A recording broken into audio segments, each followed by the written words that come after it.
आंदोलन आज आमर ये गोटाए मात्र एजेंडा आमर पेंशन गोटाए दाबी high court supreme court government chief secretary level रे डिस्कशन नहीं डायरेक्शन होगा पर भी अथॉरिटी आमको पेंशन दौन कारण दर्शाऊँ कहते गवर्नमेंट रु आसनी आम पाखक ऑर्डर एम पेंशन दि जाऊ कौन जुक्ति ना जुक्ति जिते पचरा जाने जुक्ति जुक्ति उपरको आसुना कि आम 17 तारीख भाइस चेयरमैन आसते आम पचारू जे आम मैंने कहीं पाइबा इलिजिबल नुह सी कहले गवर्नमेंट मत कहने माने यहाँ रूल रे जाऊँ ना ना यहाँ प्रिंसिपल जन को 15 पर 2020 रिटायर कलापर जन को जदि दे पारुची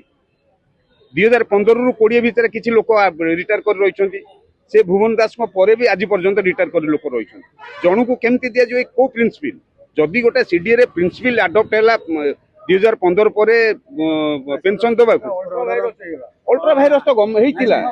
समस्त चीफ मिनिस्टर सह समस्त मेल हो चिठी 40 रु 50 जन बस समस्ते आसुँच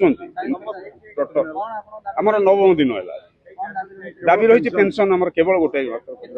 जदि न मिल आम आंदोलन तीव्रतर हम आम शेष पर्यंत जीवु।